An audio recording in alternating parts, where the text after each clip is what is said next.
21 تشرینی دووەمی هەموو ساڵێک لە تەواوی جیهاندا بە ڕۆژی جیهانی تەلەڤیزیۆن دیاری کراوە. عێراقیش یەکەم وڵاتی عەرەبی بووە کە لە پێش وڵاتانی دیکەی عەرەبیەوە پەخشی تەلەڤیزیۆنی بڵاو کردوتەوە.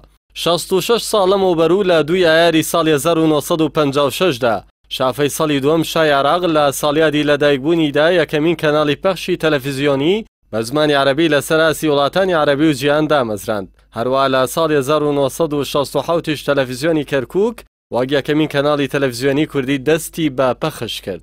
لە ئێستاشدا عێراق خاوەنی زۆرترین کەناڵی تەلەڤیزیۆنیە کە ژمارەیان 48 کەناڵی تەلەڤیزیۆنیە و 8 کەناڵیش لە ئێستادا ڕاگیراون. عێراق بەهۆی بوونی چەندین لایەن و مەزهەبی جۆرە و جۆرەوە بۆتە خاکێکی بەپیت بۆ گەشەکردنی کەناڵە تەلەڤیزیۆنیەکان و هەر میلیشەیەک و زانایەکی مەزهەبی و حیزب و کۆمپانیا و کەسایەتیەکی سیاسی خاوەنی کەناڵی تایبەت بە خۆیانن.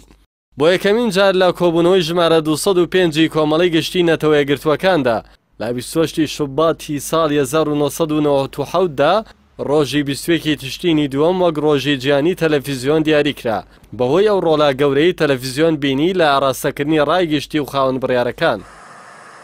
تەلەڤیزیۆن لە ئامانجەکانی نەتەوە یەکگرتووەکاندا ڕۆڵی گواستنەوەی هەواڵ و زانیاری لە ئەستۆیە، سەرەڕای ئاراستەکردنی ڕایگشتی و ڕۆڵە گرنگەکەی لە پەرەپێدانی کۆمەڵایەتی و هەستانەوەی وڵاتان لە ڕووی ئابووری و کۆمەڵایەتی و ڕۆشنبیری و بڵاوکردنەوەی ئاشتی و ئارامی.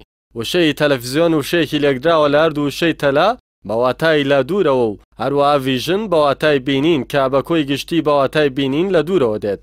یەکەمین خزمەتگوزاری پەخشی تەلەڤیزیۆنیش لە جیهاندا لەلایەن دەستەی پەخشی بەریتانیاوە لە ساڵی 1936 و لە ناو کۆشکی ئەلێکسندرا لە لەندەنی پایتەختەوە دەستی بە پەخش کرد. 3 ساڵ دواتر و لە ساڵی 1939 یەکەمین تەلەڤیزیۆن لە ئەمریکا شکەوتە کار. پاشەویش ئوسترالیا وەک سێم وڵاتی جیهان کەناڵێکی تەلەڤیزیۆنی ملی و بازرگانی دامەزراند.